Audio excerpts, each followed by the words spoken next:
All right, Joel Gausten here from joelgausten.com. For this video, I'm happy to welcome back BT from the Burnt, the Wretched Ones, the Artisans, the Pickles. We're going to keep our conversation going and get into the Wretched Ones era. First of all, Billy, thanks so much for coming back on, man. I appreciate it. No problem. No problem. Excellent, man. We got a great response to the last video, so Good. looking Good. forward to this one. Before we get into anything, though, I do want to correct myself from the last time we spoke. I got a little mixed up with the discography of the Burnt. So just to clarify, because I'm anal retentive about this sort of thing, the Charlie Brown single and Social Disease were both on Headache Records. The MPEP and the Where's My Head LP were on Mother Records. So I feel better about myself now correcting that. So Yeah. with all that laid out, we can get into the Wretched Ones. I mean, we talked about it a little bit the last time, how you started off as a five-piece, eventually became a quartet. And at that time, this would be roughly 89, correct? That would be In that area, yeah, right. Yeah. Yeah, late 89, I think it was December. December, I think, was the first show. None of us knew we were ready to play a show. I mean, the band sounded great on the first rehearsal right out of the gate. I guess we all knew what we were doing and what we wanted. So we sounded good at the first rehearsal. And then Ed, the other guitar player in the band, he just threw it at us. Hey, we're already playing at Rat Trap Cafe in December. So I'm like, okay, and that was it. That was the first one. But that was, I think, December of '89. so eventually you kind of reduced yourselves to a quartet. It was Later yourself. on, yeah. Oh, yeah, that was later on. Yeah. So it was, for the most part, I know you changed bass players towards the end. You got Rich in the band, Right. but for a good number of years there, it was yourself, Armin, Bob on Yeah. bass, and the great Mike Wretched on drums, Mhm. and that was the core for a long time. Uh, 13 years. Yeah. Bob was with us 13 years. He always said that he would be helping us out. Now, Bob plays in the Pickles, the cover band that I play in, and I play bass. We switch. He plays guitar, and he I one day asked him, "Would you be interested in playing bass for us?" Because I says, "I got gear I could loan you if you don't have a bass." He says, "No, I'll get a bass again." He says, and he joined the band like under the assumption that he would be in temporarily. So it was temporarily for 13 years, you know. And then that- when he finally said, "That's it, I gotta go," you know, he had the two boys growing up, and he wanted to be with them. We started going to Germany, getting shows in Germany and overseas, and he didn't want to be away from the family or wind up getting killed traveling or something go wrong. Being he's got two boys growing up, and he says, "Yeah, I want out," and then Rich was hanging around watching the band every time we went down to the Brighton bar, and Rich was telling us, "Oh, he's a metal bass player, and he knows all the songs and everything." And when he came into the band, he first rehearsal, he was dead on. It was I was sitting there and I was getting like weirded out that it sounds exactly like Bob over on my other side of the drums playing bass. I said, but no, it's a different person playing, but he's playing exactly like Bob plays. Same style, same everything, and it was. I says, "You're in. What can I say? It's all the songs. You're playing them even just like Bob plays them." So Rich, got into the band, and I mean, even when the Wretched Ones ended, I joined Doghouse Swine, which I don't think you know about that band. no, I Uh, don't. I was in Doghouse Swine right when the Wretched Ones ended. I joined as a bass player, and we were a three-piece. And then after 2 years with that, I said, I could do more work with this band. The songs were like, I'm like, I could do a lot more guitar parts in these songs. And because the other guy that played guitar, he sang, and he was kind of one or the other was suffering. So I says, let me play guitar so you could sing better and play less guitar, and I'll get a bass player. And I called Rich, and Rich joined Doghouse Swine. So it was me, Rich, uh, Ian was the singer and guitar player, and his buddy played drums, and we were Doghouse Swine for 4 years. Hmm. And that went actually, they got signed to a division of Sony Records, and Ian was like, you got to quit your job and this, and I'm like, I seen this all before. I quit my job, and the whole record thing folds, and because you're on a big label and they just shelve you and they do all kind of stupid stuff. I mean, one of the first things was going down to Baltimore and re-record an album that we just recorded it. We did a great job of it up at Kevin's studio up at Homebrew, and it sounded great, and the record company wanted them to redo the album down in Baltimore with a different producer or whatnot. I said, well, I'm out of the band. That's it. I'm done with it. I can't quit my job over this, And the I heard the record when it was done, and the guy that recorded it, I mean, I recorded the first one kind of, had a lot of say into the production of it. And it was a lot of things like, feedback and string scrapes and all kind of little fill-in stuff that made it sound real hard. And the one that came back from the record company was all cleaned up. There's no balls to it whatsoever. I didn't think. I thought we did a better job on the first record. So, that's the way the cookie crumbles, I guess. But yeah, 4 years with them. We played out a bunch of gigs and stuff. It was great. It was a Motorhead kind of Nashville pushy kind of sounding band. It wasn't punk, it wasn't metal. It was just like, hard bar rock, real bar rock, but heavy, So that was a fun band. I thought it was going to go far. It sounded good. Yeah. Yeah. Well, you probably made the right choice by not doing the label thing. I mean, I was talking to someone the other day on this channel, a lady named Tracy Bonham, who had a radio hit in the 90s with a song called Mother Mother. And she got a gold record. And to this day, almost 30 years later, she owes her record company just under $2 million. Yeah. Fuck it. What we were doing was going to be fine. Ian would come back and go, hey, we're playing this a lot in West Virginia on the radio. We're real big in West Virginia. But I'm like, you're going back once a month. I says, in a week, people are forgetting who you were. Yeah. If you got to start here in the New York area and build a big following here and let the buzz spread out, and then go West Virginia, Iowa, wherever you want to play. And I think then would have been the right way to, market the band. I think is start out around here small and get a following around here and a buzz and some records out there and stuff. And trying to grab too much too soon, and I don't know. I don't think it was gonna. It wasn't the right formula. I wanted to try and apply the Wretched Ones formula to the band a little bit, because I think it would have worked a little better in our situation. Well, the Wretched Ones were always industrious. Obviously, Armin had Headache Records. He was putting out the stuff. And, I have to say, for the record, with respect to Armin, now that I'm an older person, I'm not in my early 20s anymore when I was on Headache Records. Now that I'm almost 50, I really respect the fact that Armin put in so much time supporting other bands. I mean, he's a guy who had family, career, his No own kidding. stuff going on, but he put out everybody's record. He distributed it. He was always very fair.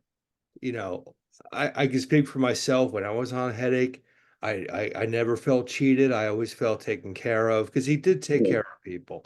So, all respect to Armin for keeping that train rolling as long as he did. I mean, that was so critical to, especially in the 90s when I was going out and being a part of things.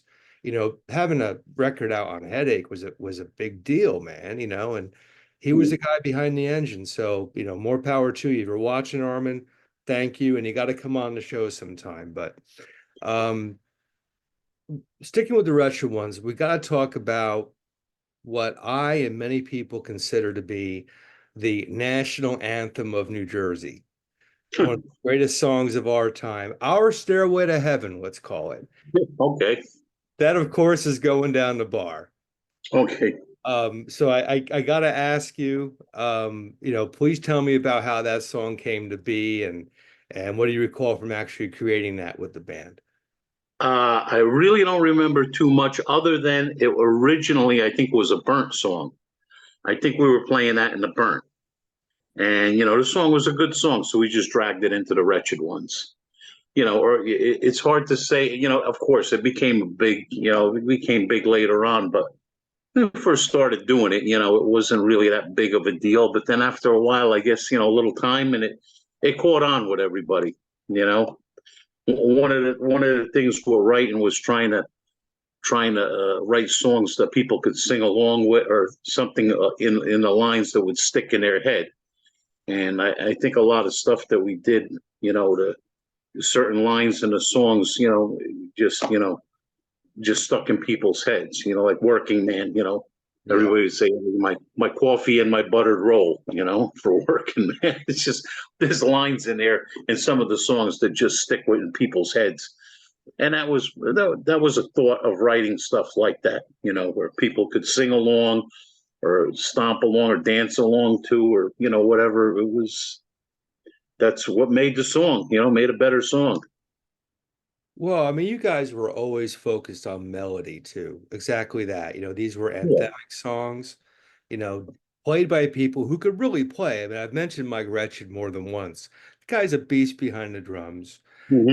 And that's what set the Wretched Ones apart for me from a lot of the other bands was the fact that you guys were a band, you were melodic, I can tell you guys came from the generation prior, like you got a little bit of that, like I dare say, kind of like a classic rock vibe in some ways, even though it's Oi, like Hmm. I can hear your influences coming through with a lot of that stuff.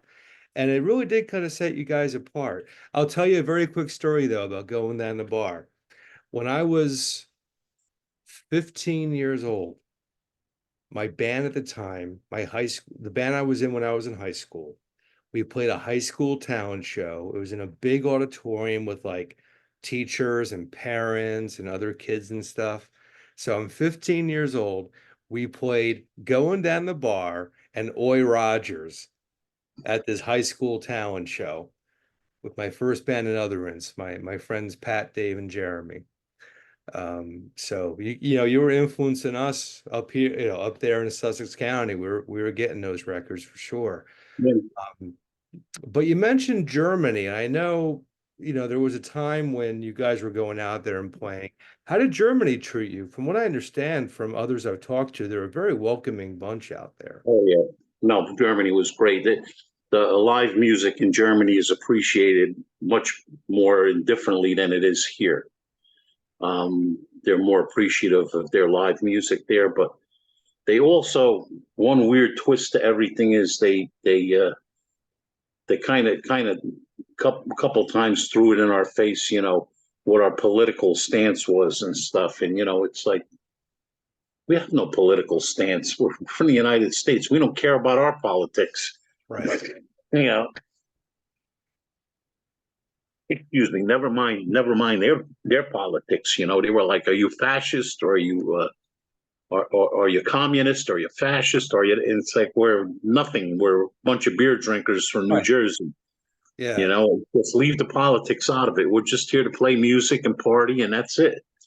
And yeah, sometimes they got a little I don't know, stern with that, about what side are we taking. Well, we're not taking anybody's side. We're here to play music, and Yeah.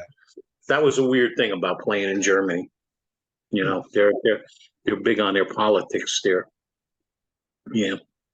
Yeah, I don't remember. As you're saying this, I'm going through the Wretched One songs and I'm like, I don't recall you guys ever taking a stance one way or the other. No, no. Ever. There was a couple of rules we had about songs, and I think one of them was like, no foul language in songs. It's just kind of weird, but yeah, no foul language in songs. And I don't remember if we even had any, but I mean, that was one thing we tried to stress on. And yeah, in politics, we never really took any side with politics. None of us were into any kind of politics to start bringing that into anything. Um, I don't know. It just we didn't need that subject to feed off of. You know, Right. we were trying to write songs to put a smile on somebody's face or make somebody laugh their ass off because it was just so ridiculous. That was probably more our angle. So politics didn't even come close to Yeah. writing about politics. Yeah. Yeah. And it was a cool element to that band, that we weren't going to go to see you playing it lectured to. It really was just Yeah, about, in the case of the having a good pipeline, time. which we'll get into, Mhm. the Thursday night, we're all going to be dying Friday morning because we've been drinking at the pipeline. Yeah. And then working man comes on like, yeah, we get it. We're going to be, dragging ourselves through the day on Friday because the Wretched Ones are playing the night before. Um, but the pipeline, I mean, we talked about it a little bit in the last episode, but to get into a lot more, I saw you guys there tons, you know.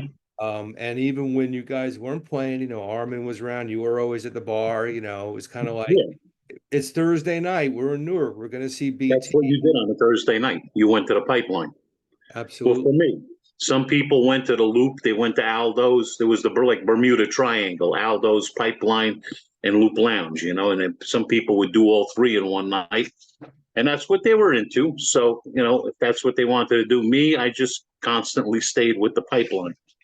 Yeah. You know, Emilio was such a good friend, and it was like, no, I got to be here every Thursday, and that's where I was. I was at the Pipeline almost every Thursday. I hardly missed one.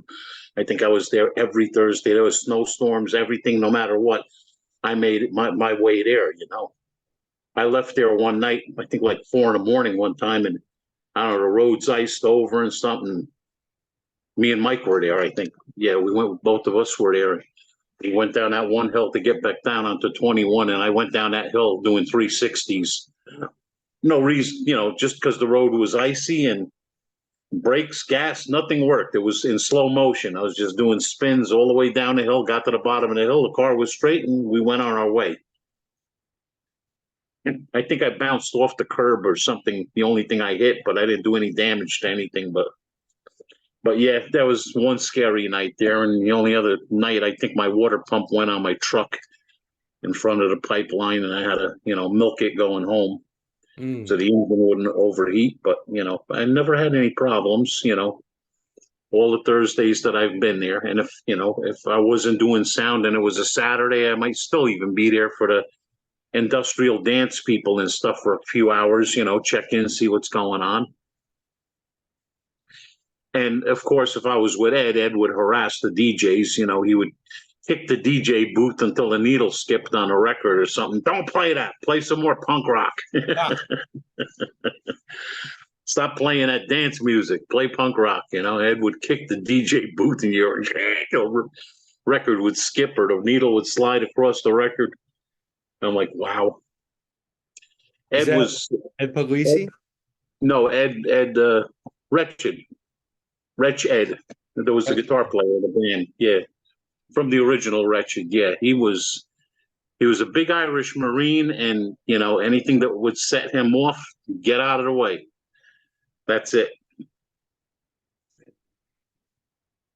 So dance music was one of the things. It was dance night, but it's all right. That's enough of that. Play some more punk rock.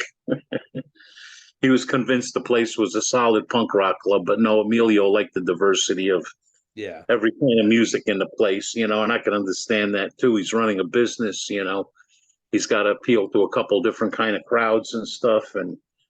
But yeah, on an off night, forget it. If I went there with Ed, and we were a little tuned. Mm. Yeah, it's great what Emilio did with that club. I mean, I'm really discovering in more recent times as I've been doing Mhm. these videos, the impact Emilio had on rap. There are rappers out there who talk about the pipeline the way you and I talk about the pipeline.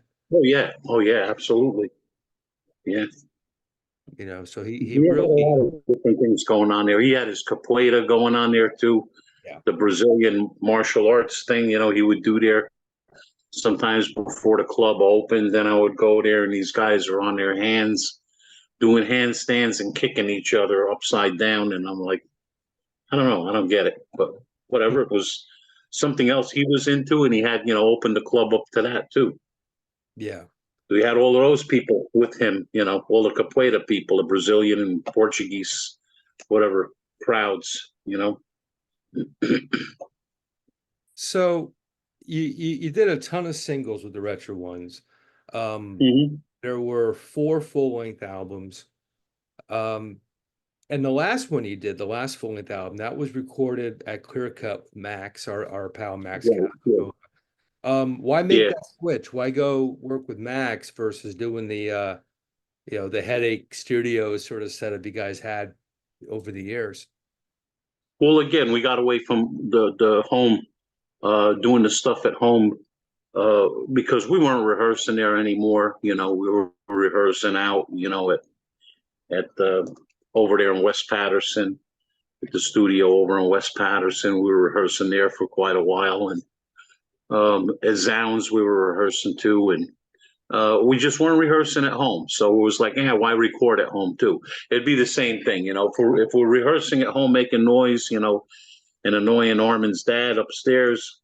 If we're recording, it would be the same thing. We're just making noise in the basement, for endless Sundays, trying to record an album, And we figured if we go by Max will get it done in like 2 days. Right. You know, he'll be sitting there in front of the computer going like, and he's got a great ear. He heard a couple kick drum misses and stuff, and Mike was like, "You want me to go back in and do that again?" And he's like, "No, no, here, I'm going to cut and paste it in." And like, "What? What are you doing?" And getting back to the whole digital thing, there was things that got fixed digitally. You can't tell, and again, done in a minute. If it would have been us, we would have let it either go, or it would have taken another Sunday to fix it on tape by splicing stuff and playing games. So we figured if we go by him, it would be a lot faster, and the record's going to be out a lot sooner, so there'd be no waiting. It's nothing. Any of the records, had they been done that way, would have been like done in like 2 days, probably. Yeah. I was there to lend my ear to it, so production wise, I was like trying to keep it as much as if I was recording it up in the house, in Norman's basement. So I tried to keep the production the same, and I tried to let Max know that too. I go, listen to our other albums, and this is the sound that we're looking for, because he had all kind of software, I could make you, I can give you Journey's production, I can give you Led Zeppelin's production. That's not what I want. I want it to sound like our other albums, like seamless, So when you move from album to album, you don't really hear a difference. But one of the first things that, of course, has to happen is one of my friends listens to Mike Rose's friend, listen to the album and goes, "You did this digitally." I'm like, how do you hear that? How do you know it was done digitally?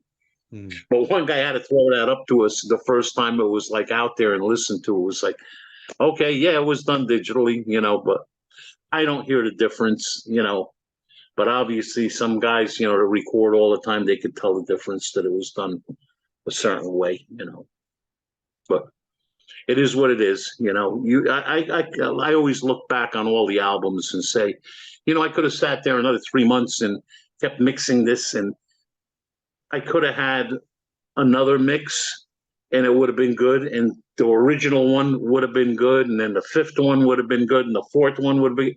It doesn't pick one. Any one of them is good, and that's it. This is the one that day. That's what we went with, and that's it. End of story. I'm not going back and saying, "Oh, I could have done this better. I could have done it." I don't think I could have done anything better. I think everything was done the way it should have been done on that day, on that year, whatever. That's the way it goes down. That's the way it's going to stay, and that's it. The next one, if I think that I could have done better, I'll do better on the next one. That's Right. not here yet. That's not here yet. Not done, and that was it. Well, So I'm not unhappy with anything that I've done. I look back at it and I say, no, this is the way I wanted it to sound. yeah. Well, all those records capture a moment too. That's It's like it. Yeah, that's you what the capture the band moment. was. Yeah. Exactly. That's what I was looking for. Yeah, it captures the moment of what you were doing at that time, and that's it. Yeah. So let it go. Let it go. On the topic of records, I should add that there's another burnt release I forgot about, the split with Death Rage that Armin put out in Mm, the 80s. I Uh, don't even remember that. yeah, it was a split. I think it was it one of his 5-inch records, or it was like a weird size, maybe a 6-inch, I can't recall. But it's you guys, it's the Burnt doing Flintstones and Death Rage, which is of course Tommy Kaprosky. Fuck you, Tommy. And you know, fun record. It's like a reaction when his name comes up on a channel, it just kind of pops up like. Yeah. Um, but that's another record too. So people are looking into the Burnt. These are the records to get. Um, but I know after that fourth album from the Wretched Ones, that's shortly thereafter the band called it a day. I guess it had been about 20 years at that point you guys were going, Yeah. right? Yeah, pretty much 20 years. Yeah. Is We that did what the 90s and the 2000s, and that was it. 2010, we were done. was it just a matter of it being 20 years and time to kind of do your own thing, or were there other reasons behind it? I don't know. I think maybe Mike wanted out. I never really got an answer to why it just folded. It kind of just faded. And you know, everything was not, the clubs were closing. The scene was kind of not what it used to be. It was kind of tough to keep it together at that point. We were constantly growing, but the scene wasn't growing anymore. Hmm. If the scene had grown with us, maybe we would have kept going. I don't know. It's a hard thing to answer. I couldn't. I not part of it. It fell apart, and that was it. I just had to go my way, and everybody went their way, and that was it. Well, I know It Mike is wasn't still. really, it wasn't really an ending or anything. It was just it just everything just faded. I know Mike's playing. He's got a band now. He's doing Yeah. stuff. I can't, and forgive me, Mike, if you watch this, I can't recall the name of the band you're in these days. I Um, think it was. I think. Well, I know he was in the Brats for a while. That was one of the. I don't know what else he might have been in. I don't know, but I know. I think I seen him listed in the Brats for a little bit. Out of New York City. um, what can you tell me as far as what the other guys in the band are doing these days? Is anyone still active in music otherwise besides Mike and you? Eh, Well, Armin's doing his. You know, he's an electrician, so he's doing his business and stuff. Not really in music anymore. I can't speak for Mike because I haven't seen him since. And Bob is, of course, with me and the Pickles, still going, doing a cover band. Rich is, from Central Jersey, more down like by Windsor Township and stuff. And I know he was playing. He had a metal band down there, a cover metal band that he was playing with. I don't know if he's still doing that on the side or but technically he's still, if Doghouse Swine is not ended, he's still technically the bass player in Doghouse Swine. But I haven't seen anything by them. I mean, Ian moved to Houston, near Houston, Texas. mhm, So Ian's, if anything, they would have to nationally, put the whole band back together again, which I don't think, they're going to do. mhm. But technically, I don't think there was any ending to Doghouse Swine. So that would be the last thing that I could think that Rich was in officially, of original music. I haven't heard him say that he was in anything else, doing anything else. I mean, still stay in touch with him. Actually, we were gonna, me, Rich, Steve Miller from Electric Frankenstein, and a drummer Andy who had passed away. But we had a couple rehearsals up here in my garage, as a 4-piece. We were calling ourselves Dyson Stiglitz, and it was coming together.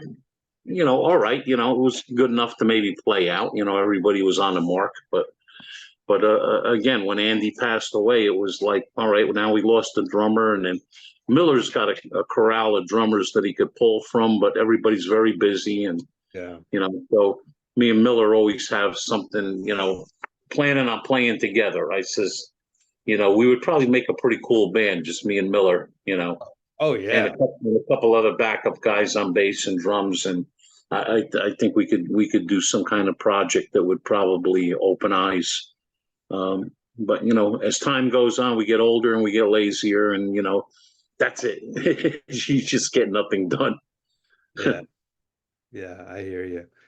Let's talk about the pickles for a minute, because that came up in the last conversation, and you and Bob still do that, and it's been a cover band. It's been around for many, many years at this point. 1980. 1980. Wow. Wow, it's a Yep. long time. What kind of stuff do you do? What covers do you? Just all classic rock, Rolling Stones, Beatles, and now we got tablets with all the songs on the tablets, and if people want to hear a song, Bob calls it up off the internet, puts it on our tablets, and we just play it. It's So we great. could basically, for like NRBQ, we could play anything. You name the song, we'll play it. We'll take a stab at it and try it.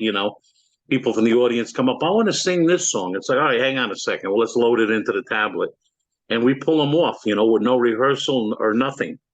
I guess we got that good. I don't know. It's really freaks me out sometimes that we could play just about anything. And I never knew that I could do that, but some of the other guys, again, they're better musicians and stuff. And Mike Dennis is in a band now. We had a different singer, Al, that played rhythm guitar. He passed away, so Bob kind of moved into the spotlight on guitar, and then we got Mike Dennis to replace Bob, who Bob replaced Al. And it just so we're back up to two guitars, bass, and drums, and it's a night of, I don't know, could play as many set. We could play all night if you want. We've got about 600 songs we could play. Wow. But I joined the band as a bass player in '87 because the bass player had moved down the shore, and the drummer soon after followed. Then we got Eddie Salick to play for 20 years. Eddie from the Undead. Hmm. And Fahrenheit 451 he was in also. So Sure. Eddie was local, and Eddie one day said, oh, you need a drummer? I could play all those cover songs. And Eddie played for us for like 20 years. And then when he quit the band, the original drummer had called us up funny almost the same week and said, like, oh, you want to get together and just jam, and never mind playing in the band or anything. I don't want to join. I just want to get together and play. And it's like, listen, we need a drummer back. A drummer just quit, and we need a drummer, and he's like, really? So his son had, graduated college, moved on, out of the house, empty nest thing, the whole, and so the original drummer came back in the band after 20 years. So he's back with us now, Mike Hewitt. And we adapt to anything. If they call us to play a Cinco de Mayo show, we'll play Spanish songs. If we got to play polkas, we play polkas. If we got to play what else? St. Patrick's Day Irish songs, so whatever. We could play them. It's no problem. We just adjust our set list, and we'll throw all the extra stuff in. Make it a party. But that again, it's a cover band, and we're booked for the night. It's like usually 4 sets. 45 minutes on, 15 minutes off, 45 minutes on, 15 off. That's how your hours run for like 4 hours, basically. And if we got to play extra, there's extra songs to play. If the place wants us to stay or play later, we could do that too, whatever. That at least makes money too. That's another thing that over the original music that Oh This yeah. night you don't get paid, but it never was that angle because we're never going to get rich on it. But it's nice at the end of the night to get a few bucks at least to cover your bar tab.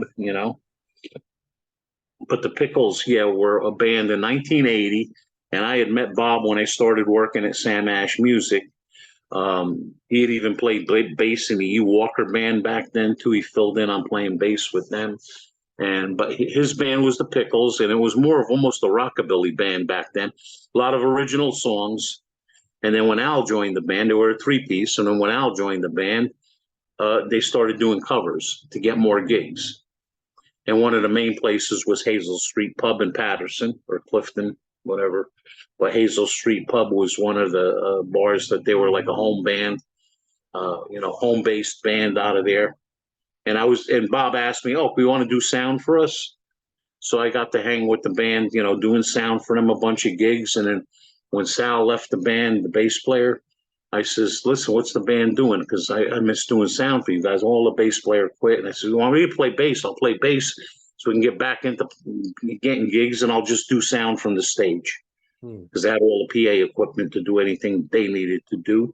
And that's how I wound up in the Pickles as the bass player. And that was like from 87 till now. I'm still playing with them.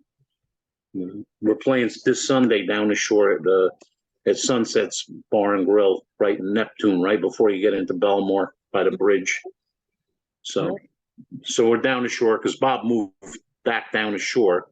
He was based out of Patterson, and so he's back down the shore near Manasquan, I think, or something. And so he's getting us gigs down that way in the summertime. In the wintertime, we're up here a little bit more, playing Ray Notchin or wherever. And that's the Pickles spelled as it sounds, right? Just the Pickles. Yeah, oh yeah. Yeah, nothing strange here, just the regular.